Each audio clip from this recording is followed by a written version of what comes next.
My name is Whitney Davis, and I'm 32 years old. 6 months ago, my parents stood in front of 80 guests at their anniversary party and said they wished I didn't exist. My sister smiled. I didn't cry. I didn't argue. 1 week later, their wish came true, and their entire lives fell apart. Before I tell you exactly what happened that night and what I did next, please take a moment to like and subscribe, but only if you genuinely enjoy this story. I'd also love to know, where are you watching from and what time is it where you are? Drop a comment below. Let me take you back to that Saturday evening in March. The Grand Cascade Ballroom was decorated with white roses and gold ribbons. Everyone was dressed up, everyone was smiling, and I had no idea that in less than 2 hours, my parents would say the words that would change everything. I should probably start earlier, though, because what happened that night didn't come out of nowhere. It had been building for years. I just didn't want to see it. The week before the party, we had dinner at my parents' house, just the four of us: Mom, Dad, Noreen, and me. Noreen showed up 45 minutes late. No apology, no explanation. She just breezed in, kissed Mom on the cheek, and sat down like nothing had happened. Sorry, she said, not sounding sorry at all. I was working on my business. Mom beamed. Noreen's been so busy. She's expanding her online store. I'd just gotten there on time, like always. I'd even brought dessert, Mom's favorite lemon bars. But nobody mentioned that. How's work, Whitney? Dad asked, cutting into his chicken. Good, I said. Actually, really good. We just closed our Series B funding round. $12 million. Dad nodded absently. That's nice, honey. He turned to Noreen. Have you thought about hiring Whitney to help with your marketing? She's good with numbers. I stared at him. I wasn't a marketer. I was a CFO. But he didn't know the difference. Noreen launched into a complaint about how hard it was to run her store, how the algorithm was against her, how nobody appreciated handmade goods anymore. Mom jumped in immediately. Sweetie, do you need money? We can lend you $5,000. Would that help? $5,000, just like that. Last year, I'd asked to borrow $2,000 to fix my car after an accident. Dad had said, "You have a good job, Whitney. You should be able to handle that yourself." I didn't bring it up. I never did. Then Noreen reached across the table and took the last lemon bar, the one I'd been saving, without asking. Mom laughed. You too. Sisters share everything, right? I smiled, but I felt something crack inside me. I should have seen it coming. But I still believed that night would be different. I was wrong. The party preparations took over my entire weekend. I spent Saturday booking the final details with the venue coordinator, confirming the menu, and triple-checking the guest list. Sunday, I drove to the ballroom to make sure the seating chart made sense and the floral arrangements matched what Mom wanted. I paid the $3,000 deposit myself. Mom and Dad didn't know. Their credit card had been declined, and I didn't want them to be embarrassed. I just quietly used mine and told them the venue had waived it as a courtesy. Noreen showed up 30 minutes before the guests arrived. She looked stunning, hair perfect, dress perfect, makeup perfect. She immediately pulled out her phone and started posing with Mom and Dad by the entrance. This lighting is amazing, she said, snapping photo after photo. Within minutes, she'd posted to Instagram. So grateful for my amazing parents.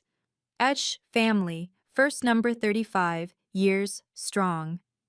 The comments poured in. You're so beautiful. What a lucky family. Your parents must be so proud. When the guests started arriving, everyone gravitated toward Noreen. She had that effect. Bright, bubbly, magnetic. Oh my goodness, Noreen, you look absolutely stunning, one of Mom's friends gushed. Your parents must be so proud of you. Nobody asked about me. When Mom introduced us to a couple from Dad's old company, her voice changed. This is Noreen, my baby girl. Warm, affectionate, then almost as an afterthought. And this is Whitney, my older daughter. Flat, matter of fact. Later, when someone wanted a family photo, Noreen positioned herself right between Mom and Dad. I stood off to the side. When I tried to step closer, Noreen shifted, and I ended up half out of the frame. The photographer didn't ask me to move back in. I told myself it didn't matter. But then the speeches started. Halfway through the cocktail hour, my phone buzzed. It was a text from Marcus Thompson, my friend from law school.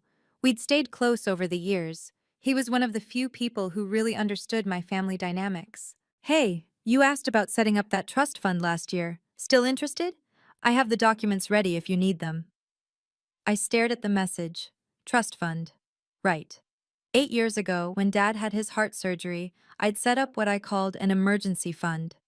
The surgery cost $47,000 after insurance. Mom and Dad thought their policy had covered everything. It hadn't.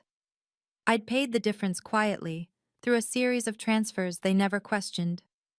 5 years ago, when Mom was diagnosed with breast cancer, the experimental treatment she needed wasn't covered by insurance. $28,000. The hospital told her a charitable fund had stepped in. That fund was me. 2 years ago, Noreen had asked Mom and Dad for $15,000 to start her online store. They didn't have it, so they asked me. I gave it to them, and they gave it to Noreen. They promised to pay me back in 6 months. I never saw a dollar of it. There were other things, too.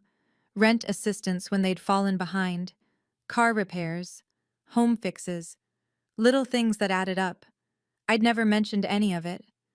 I didn't want them to feel guilty. I just wanted them to be okay. Marcus texted again. You're too generous, Whit. Make sure they know what you've done before it's too late. I put my phone away. I didn't know that in less than an hour, I'd be pulling up every single one of those documents. I sat alone at a table near the back of the ballroom. Mom and Dad were at the center of the room, surrounded by guests. Noreen stood beside them, laughing at something someone said. She looked radiant under the chandeliers. Nobody had come to talk to me in 20 minutes. Honey, you okay? I looked up. Aunt Diane, Mom's older sister, slid into the chair beside me. She was one of the few people in the family who ever really saw me. I'm fine, Aunt Diane, I said. Just watching.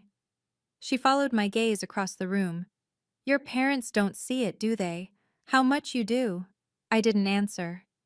Diane sighed. I've tried talking to Linda about it. She just says you're independent and Noreen needs more support. She shook her head. It's not fair. It's fine, I said automatically. It's not fine. Diane's voice was gentle but firm. You've been taking care of them for years, and they don't even notice. I felt a lump rise in my throat. I swallowed it down. If tonight went like every other family gathering, I'd stay quiet. I'd smile. I'd go home alone and tell myself it didn't matter. But it did matter. If I stayed silent, I'd lose the only thing I had left, my self-respect. I glanced back at my parents. They were posing for another photo with Noreen, all three of them glowing. I wasn't in the picture. Diane squeezed my hand. Whatever happens tonight, just know. I see you. I nodded, not trusting myself to speak. I didn't know yet that Aunt Diane would become the most important witness of the night. Noreen drifted over to my table a few minutes later, champagne glass in hand. Hey, sis, she said brightly. You should mingle more. People are asking where you are. I looked at her. I've been here the whole time. Yeah, but like you're just sitting. She gestured vaguely toward the crowd. You should smile more. It's Mom and Dad's big night. I took a slow breath. Did you ever pay them back that $15,000? Noreen blinked. What? The loan, 2 years ago, for your business. She laughed, a light, careless sound. Oh, that? Dad said don't worry about it. Family helps family, right? So you're not planning to pay it back? She shrugged. I mean, if I make money someday, sure. But right now my business needs every dollar. She tilted her head, smiling. You understand, right? You're good with money. I stared at her. She didn't feel guilty. She didn't even feel awkward. She felt entitled. Anyway, Noreen said, taking a sip of champagne. I should get back. Mom wants more pictures. She paused. You should come, for the family shot. I'll catch the next one, I said quietly. She shrugged again and walked away, her dress swishing behind her. I sat there, hands folded in my lap. Noreen wasn't malicious. She wasn't cruel. She just genuinely believed the world and our parents owed her something, and she'd never been told otherwise. That's when I heard the microphone feedback. Dad was stepping up to the small stage at the front of the room, microphone in hand. The room quieted. Guests turned toward him, smiling, and everything was about to change. "Thank you all for being here tonight," Dad said, his voice warm and steady through the speakers. The room filled with applause. He smiled, looking out over the crowd. 35 years ago, I married the love of my life, and every day since then has been a gift." More applause. Mom stood beside him, dabbing at her eyes with a tissue. Dad talked about their wedding day, about buying their first house, about the challenges they'd faced and overcome together. Then he said, "Linda and I are so blessed. We have 2 daughters." My chest tightened. "Noreen!" His voice shifted, warmer, softer. "Our sunshine. She lights up every room she walks into. She's kind, she's beautiful, she's creative. She's everything we could have hoped for in a daughter." The guests clapped enthusiastically. Noreen stood up, beaming, and gave a little wave. People smiled at her. Someone whistled. Dad waited for the applause to die down. "And Whitney," his tone flattened, back to normal. "Our responsible one. She's always been independent, very self-sufficient." That was it. No warmth, no elaboration, just a single sentence, and then he moved on to thanking the guests for coming. I sat frozen in my chair. Aunt Diane, still beside me, whispered, "Oh, honey." I didn't respond. I couldn't. Around me, people shifted uncomfortably. A few glanced in my direction, then quickly looked away. Noreen was still standing, soaking in the attention. And then Mom reached for the microphone. I thought that was the worst of it, but then Mom took the microphone. Mom's hand trembled slightly as she took the microphone from Dad. "I just want to add one thing," she said, smiling at the crowd. The room was quiet, attentive. "Robert and I have been so lucky." She looked at Noreen, her eyes glistening. "Noreen has brought us so much joy, so much light." She paused. Her smile wavered. "Honestly, sometimes I think—" She stopped, laughed a little. "Sometimes we wish Noreen was our only child. Life would be so much simpler." Silence. Absolute suffocating silence. 80 people froze. Forks stopped midair. Conversations died. Every single person in that ballroom turned to look at me. I felt the weight of their stares like a physical thing. Noreen's smile didn't falter. She didn't protest. She didn't say, "Mom, don't say that." She just stood there, looking pleased. Dad nodded beside Mom. "She's right," he said into the microphone. "Noreen makes everything easier." Aunt Diane whispered, "Oh my God." I stood up. I didn't cry. I didn't shout. I didn't make a scene. I picked up my purse, pushed my chair back, quietly, carefully, and walked toward the exit. Behind me, I heard murmurs starting, whispers. Someone said my name. I didn't turn around. I walked past the white roses and gold ribbons, past the guests who wouldn't meet my eyes, past the life-sized photo of my parents smiling on their wedding day. I pushed through the double doors and stepped into the cool night air. My hands were shaking. My heart was pounding. But I wasn't crying. I walked out of that ballroom, and I never looked back. But before I left the parking lot, I did one thing. I sat in my car in the parking lot, hands gripping the steering wheel. The engine was off. The night was quiet except for the muffled sound of music from inside the ballroom. My hands were shaking, but my mind was clear. They got their wish. Starting now. I pulled out my phone and texted Marcus. "I need those documents tonight." 3 minutes later, my phone rang. "What happened?" Marcus asked. "They said they wish I didn't exist." My voice was steady, calm. "So I'm going to disappear." "Wait, are you sure?" "I've never been more sure of anything in my life." There was a pause. Then Marcus said, "Okay, but we do this right. Legal, clean, no emotion, no revenge, just boundaries. That's exactly what I want." "Where are you?" "Still at the venue." "Come to my office. I'll meet you there in 30 minutes. I started the car. As I pulled out of the parking lot, I saw people starting to leave the ballroom. A few of them glanced toward my car, but no one approached. My phone buzzed. A text from Mom. "Whitney, where did you go? People are asking." I didn't respond.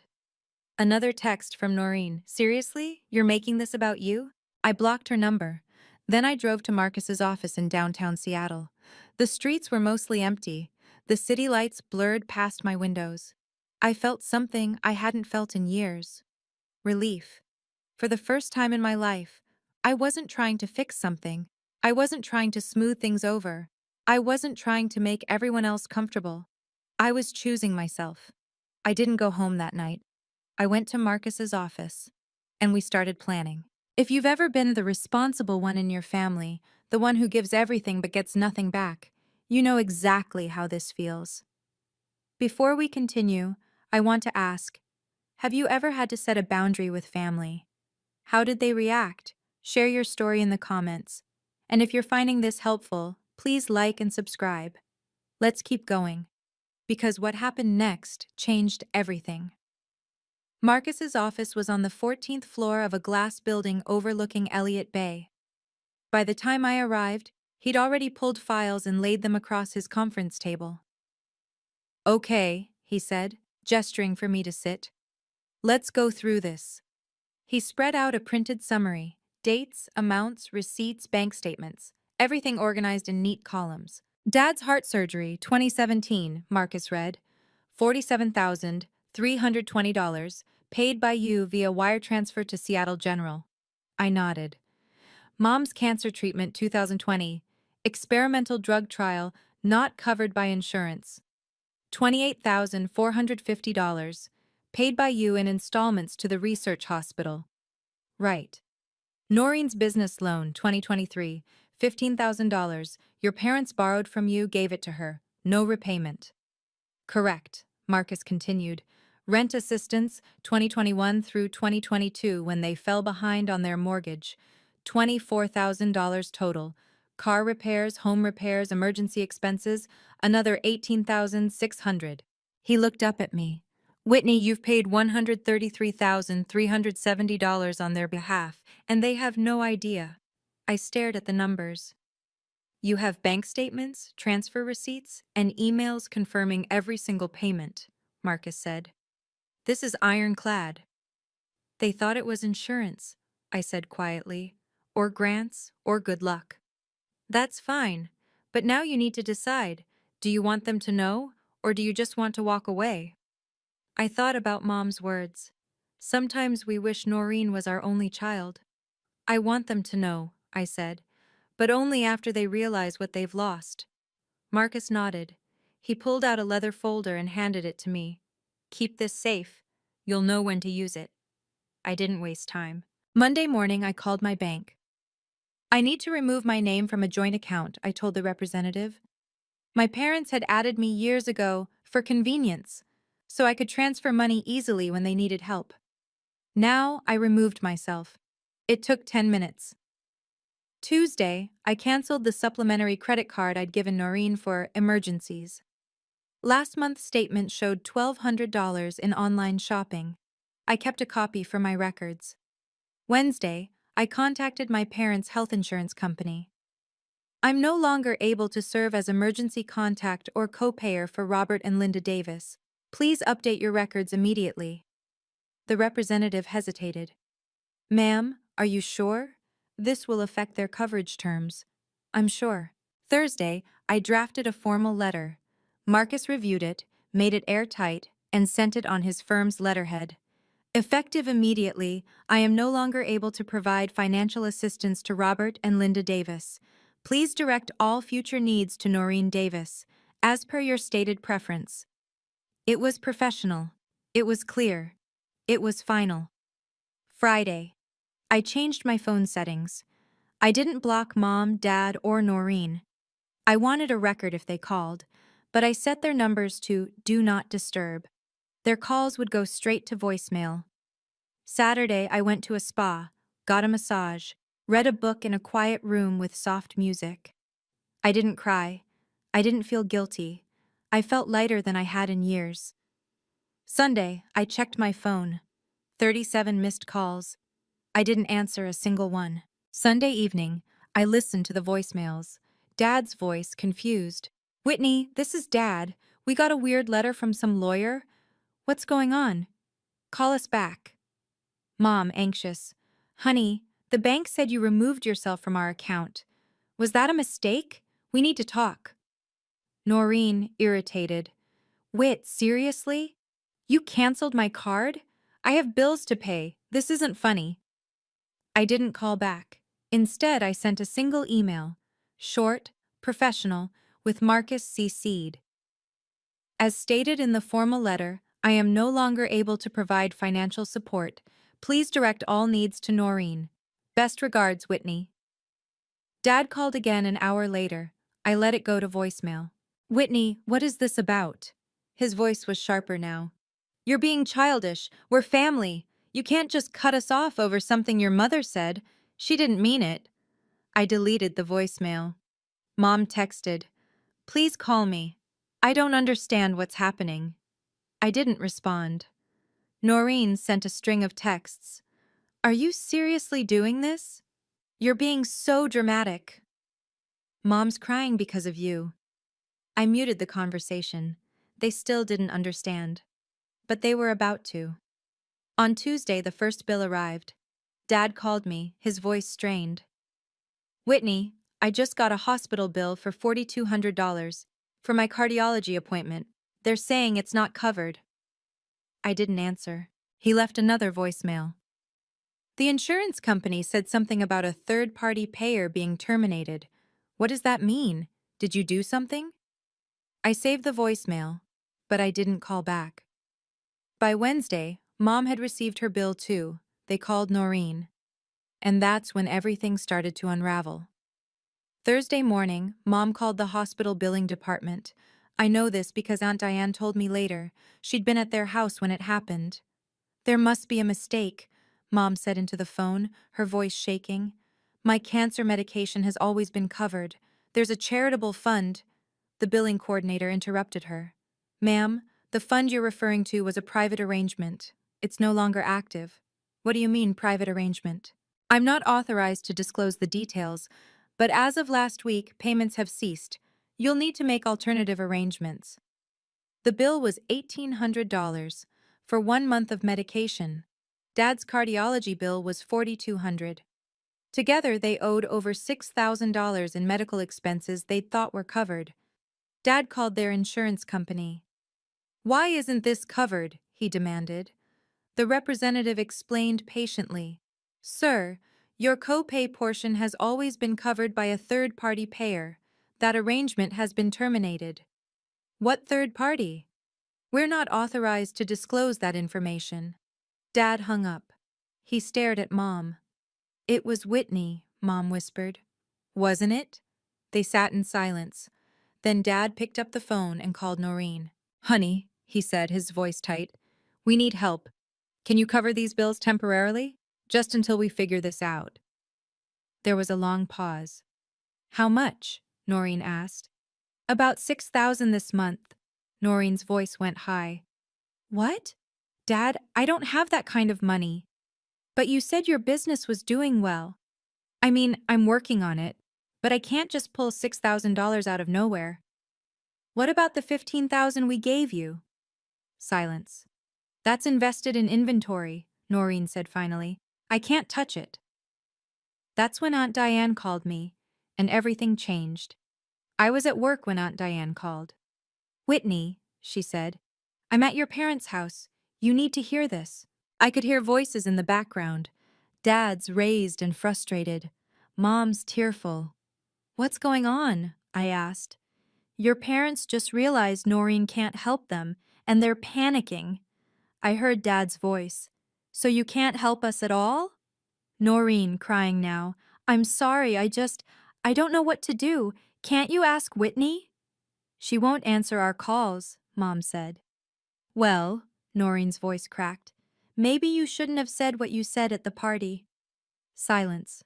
Then Mom, very quietly. What? You said you wished I was your only child, Noreen said, in front of everyone. What did you think would happen? I heard Mom start to cry.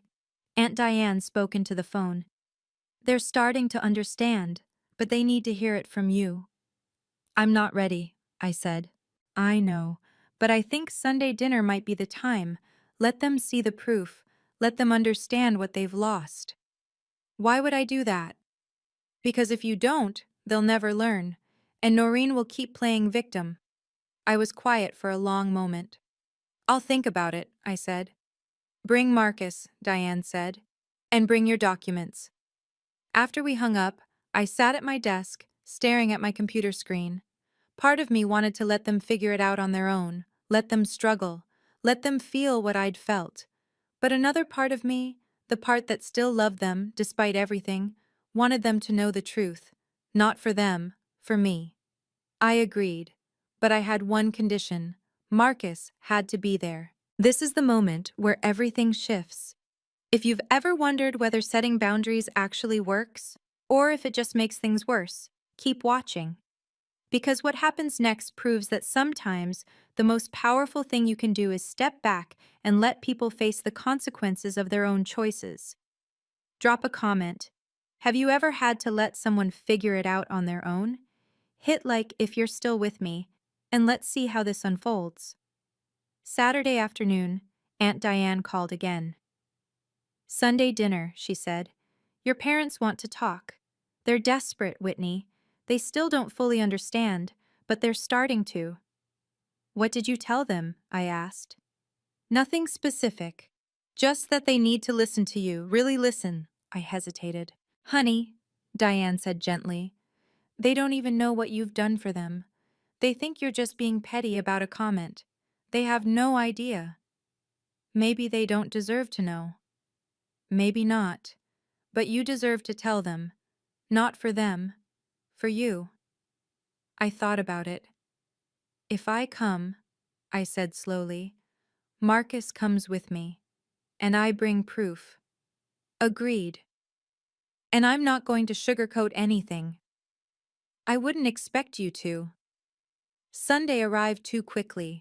I dressed carefully, professional, composed, a navy blazer, simple jewelry. I wanted to look like someone who had their life together, because I did. Marcus met me in the driveway of my parents' house. He carried a leather briefcase. You ready? He asked. No, I said. But let's do it anyway. We walked up to the front door together. Through the window, I could see them sitting at the dining table. Mom, Dad, Noreen. They looked tired, stressed, good, I thought. Then immediately felt guilty for thinking it. Aunt Diane opened the door before I could knock. Thank you for coming, she said quietly. I stepped inside. Mom looked up. Her eyes were red. Whitney. Dad stood. We need to talk about this. You can't just... Sit down, I said. My voice was calm, steady. Dad sat. Marcus placed his briefcase on the table, and the room went silent. We sat around the dining table, the same table where we'd had countless family dinners over the years. But this time, everything felt different. Mom twisted a napkin in her hands. Dad's jaw was tight. Noreen sat with her arms crossed, looking anywhere but at me. Whitney, Mom started, her voice trembling. What is going on? Why are you doing this to us? I'm not doing anything to you, I said evenly. I'm simply stepping back. Stepping back? Dad's voice rose. You cut us off. We have bills we can't pay. The hospital is threatening to send us to collections. Then ask Noreen. I looked at my sister.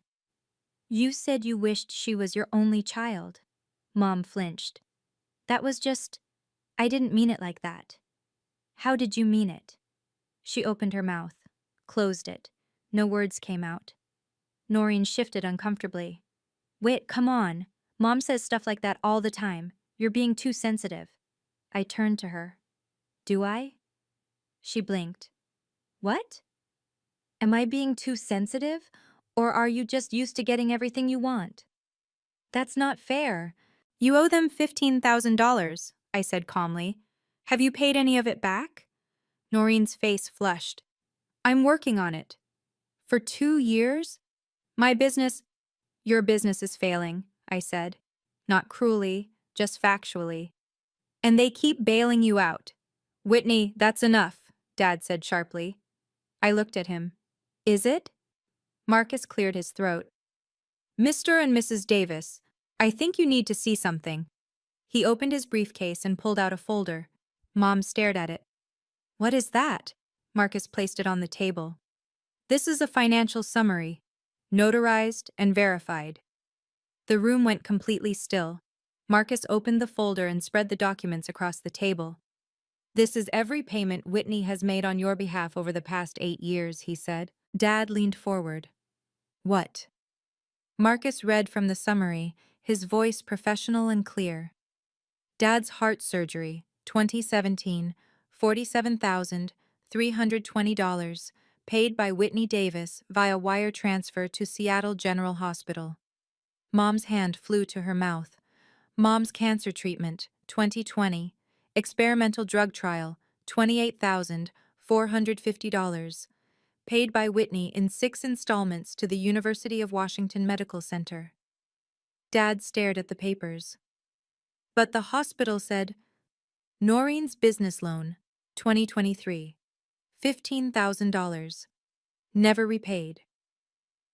Noreen's face went pale. Marcus continued, rent assistance, 2021 through 2022, when you fell behind on your mortgage, $24,000 total. Miscellaneous expenses, car repairs, home repairs, emergency costs, $18,600. He looked up. Total, $133,370. The silence was deafening. Mom looked at me, tears streaming down her face. Whitney, you paid for all of this? Yes, I said simply. But the insurance, the hospital said there was a fund. I was the fund. Dad's voice was barely a whisper. Why didn't you tell us? Because I didn't want you to feel like you owed me, I said. I just wanted you to be okay. Noreen stared at the documents. I didn't know. Didn't. I know you didn't. I looked at her. But you also never asked. Aunt Diane, standing in the doorway, spoke quietly, and you thanked her by saying you wished she didn't exist. Mom started sobbing. Mom reached across the table toward me. Whitney, I'm so sorry. I didn't know. I didn't mean what I said. I didn't take her hand. You said it in front of 80 people, I said quietly. You meant it. No. Mom shook her head frantically. We were just trying to make Noreen feel special. She's had such a hard time. And I haven't? The question hung in the air. Dad spoke up. Whitney, we've always known you were strong, independent. You didn't need us the way Noreen did. I did need you, I said. My voice didn't waver. I just stopped asking, because every time I did, you said no. Dad looked away. I've spent 8 years making sure you were okay, I continued. I never asked for thanks. I never asked for recognition. But I also never expected to be told I shouldn't exist. Mom was crying harder now. Please, we need you. No, I said. You need money, and you have another daughter. Noreen's voice was small. Whit, I can't. Then figure it out, I said, looking at her. Together. That's what you wanted, right? Just the 3 of you. That's not what we meant, Dad started. But it's what you said. I stood up. And words matter. Mom grabbed my arm. Please don't leave. We can fix this. I gently removed her hand. I'm not leaving. I'm setting a boundary. Marcus stood as well, gathering the documents, which brings us to the next item. He pulled out another folder. Dad's eyes widened. What is that? A formal agreement, Marcus said, defining Whitney's boundaries going forward. Marcus laid the document on the table. This is a boundary agreement, he explained. It states that Whitney is officially withdrawing from all financial obligations to this family. Dad stared at it. You can't be serious. I'm completely serious, I said. Marcus continued. No co-signing loans, no emergency funds, no temporary help. If you need financial assistance in the future, you'll go through proper channels, banks, insurance companies, social services. But we're family, Mom said, her voice breaking. Family doesn't say they wish you didn't exist, I replied. The words landed like stones. Dad leaned back in his chair. We made a mistake. Can't you forgive us? Maybe someday, I said, but not today, and not until you understand what you did. I picked up the pen Marcus offered me. My hand was steady as I signed my name at the bottom of the document. Marcus notarized it with his seal. This is legally binding. Whitney is no longer financially responsible for any member of this family. Noreen was crying now too. Whit, please. You'll figure it out, I said, not unkindly. You're resourceful. You'll find a way. I looked at my parents. I'll be in touch when I'm ready. Until then, please respect my boundaries. Mom reached for me again, but I stepped back. I love you, I said, but I can't keep doing this. I can't keep sacrificing myself so you can pretend everything's fine. Dad's face crumpled. Whitney. Goodbye, I said softly. I walked out of the dining room. Marcus followed. Aunt Diane met me at the door. You okay? She whispered. I don't know, I admitted. But I did the right thing. She hugged me. I'm proud of you. I walked out to my car. The afternoon sun was bright, almost blinding. Marcus stood beside me in the driveway. You did good in there. Did I? My voice sounded distant to my own ears. Or did I just blow up my family? They blew it up, he said firmly. You just stopped cleaning up the mess. I leaned against my car, suddenly exhausted. Aunt Diane came out a moment later. She handed me a bottle of water. Drink. You look pale. I took a sip. How are they? Shocked, crying, starting to understand, I think. She paused. Noreen asked if you'd ever forgive her.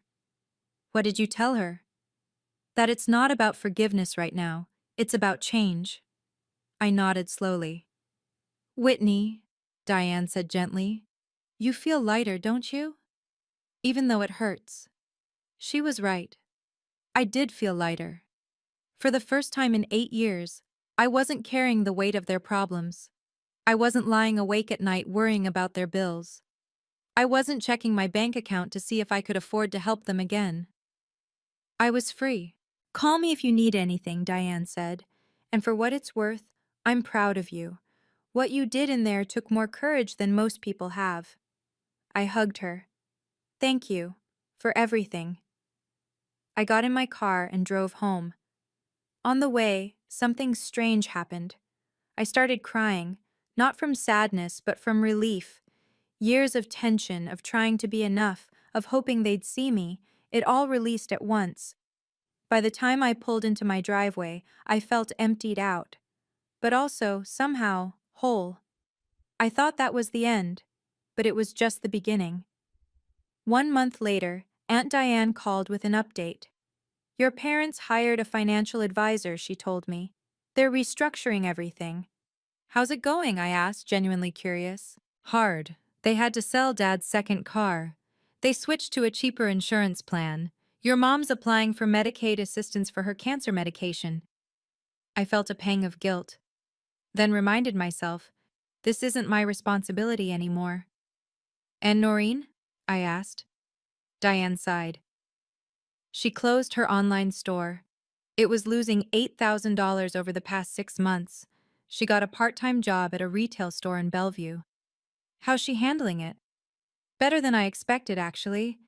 I think reality is finally setting in. There was a pause. They called you, didn't they? I said. Once. Your dad left a voicemail. Did you listen to it? I had. Late one night, when I couldn't sleep, Dad's voice had been quiet, defeated. "Whitney, we understand now. We're sorry. We hope someday you can forgive us. We, we miss you." I'd saved the message, but I hadn't responded. "I'm not ready yet," I told Diane. "I know, and that's okay. Take your time." After we hung up, I sat on my couch, staring at my phone. Part of me wanted to call them back, to fix things, to make everything okay again. But I knew that if I did, nothing would change. They'd fall back into old patterns, and so would I. So I waited. And then 2 weeks later, something unexpected happened. I got an email from Noreen. The subject line read, "I'm sorry." I almost deleted it, but curiosity got the better of me. I opened it. "Wit, I know you probably don't want to hear from me, but I need to say this. I didn't realize how much you did. I thought Mom and Dad were just lucky. I thought things worked out for them because they were good people. I didn't know it was you. I also didn't realize how much I took for granted. The credit card, the loan, the way they always bailed me out. I thought that was normal. I thought that's what families did. But it's not normal. And it's not fair. I'm working now, retail, part-time. It's not glamorous, but it's honest. And I'm paying Mom and Dad back. Slowly. $50 a week. It'll take me years, but I'm doing it." I also told them the truth, that I can't be their safety net. That I'm barely keeping myself afloat. They're scared. And I think they finally understand what they lost when they pushed you away. I don't expect you to forgive me. I don't even know if I deserve it. But I wanted you to know. I see you now. And I'm sorry. I read the email 3 times. It wasn't perfect. It didn't undo the damage. But it was real. I didn't respond immediately. I needed time to think. But I didn't delete it either. A week later, I sent a short reply. "I appreciate your honesty. Let's take it slow." Noreen wrote back within an hour. "Thank you. That's all I can ask for." It wasn't forgiveness, but it was a start. Word spread. Not through gossip. At least, not malicious gossip. Aunt Diane had quietly explained the situation to a few close family friends. Not to shame my parents, but to help people understand why I'd stepped back. And once people knew, the dynamic shifted. One of Mom's closest friends called me. "Whitney, I had no idea what you'd been through. I'm so sorry we didn't see it." Another guest from the anniversary party sent a message. "I was there that night. What your parents said was wrong. You didn't deserve that." A few people reached out to my parents directly, asking uncomfortable questions. "Why did you say that to Whitney? Did you know what she'd been doing for you?" My parents couldn't deny it. 80 people had heard them. The social consequences were subtle but real. Invitations slowed. People were polite but distant. My parents' reputation in their community, built over decades, had taken a hit. Not a scandal, not public shaming, just awareness. People knew now that the perfect family image they'd projected wasn't real. And my parents had to live with that. Aunt Diane told me later that Mom had broken down at a church event when someone asked how I was doing. "She's fine," Mom had said. "We're working on things." The woman had nodded knowingly. "I hope you can make it right." Mom had cried in the parking lot afterward. I didn't feel triumphant when I heard that. I felt sad, but I also felt validated. For years, I'd wondered if I was overreacting, if I was too sensitive, if I should just accept that this was how my family worked. Now I knew. I wasn't wrong. And I wasn't alone. So here's my question for you. If you were in my position, would you have done the same thing? Or would you have handled it differently? Drop your thoughts in the comments. I read every single one. And if you've ever had to set a boundary with family, I'd love to hear your story. Did they respect it? Or did they push back? Let's talk about it. Don't forget to like, subscribe, and hit the bell so you don't miss future stories. Thanks for being here. I'll see you in the next one. 6 months after that Sunday dinner, my life looked completely different. I still hadn't seen my parents in person, but we'd exchanged a few emails, short, polite, careful. Noreen and I texted occasionally, nothing deep, just small updates. She'd sent me a photo of her first paycheck from her retail job. Not much, but it's mine, she'd written. I'd replied, I'm proud of you. And I meant it. I started going to therapy. Not because I was broken, but because I wanted to understand why I'd spent so many years trying to earn love that should have been freely given. My therapist helped me see patterns I'd never noticed before. How I'd learned early on that my worth was tied to what I could provide. How I'd become an expert at anticipating other people's needs while ignoring my own. You've been running on empty for years, she told me. Now you're learning to fill your own tank first. It was hard work. Some days I still felt guilty for setting boundaries. Some days I wanted to call my parents and fix everything. But most days, I felt something I hadn't felt in a long time. Peace. My company opened a second office. My team threw me a surprise celebration. I stood in that room surrounded by people who valued me for who I was, not what I could give them. And I realized something. I was enough. I'd always been enough. I spent weekends hiking with friends. I took a pottery class. I read books without feeling guilty for taking time for myself. Life wasn't perfect, but it was mine. And for the first time in my adult life, I wasn't living for anyone else's approval. I'm sitting in my favorite coffee shop as I finish telling you this story. It's a small place near my apartment with big windows that overlook the street. I come here every Sunday morning now. I order the same thing, a latte and a blueberry scone, and I sit by the window and just exist. No obligations, no emergencies, no one needing me to fix their problems, just me. I think about what Aunt Diane said that day. They blew it up. You just stopped cleaning up the mess. She was right. I didn't destroy my family. I just stopped hiding the cracks. Here's what I've learned. You can't love someone into changing. You can't sacrifice yourself to make someone else feel whole. And sometimes the kindest thing you can do for someone is let them face the consequences of their own actions. My parents are learning to manage their finances. Noreen is learning responsibility. And I'm learning that my worth isn't measured by how much I give. Will I ever fully reconcile with my family? I don't know. Maybe. If they truly change. If they show me, through actions, not words, that they understand what they did. But if they don't, I'll be okay. Because I finally learned the most important lesson. I don't need their approval to know I'm enough. So that's my story. If you've made it this far, thank you for listening. I'd love to know, have you ever had to choose between keeping the peace and keeping your self-respect? What did you do?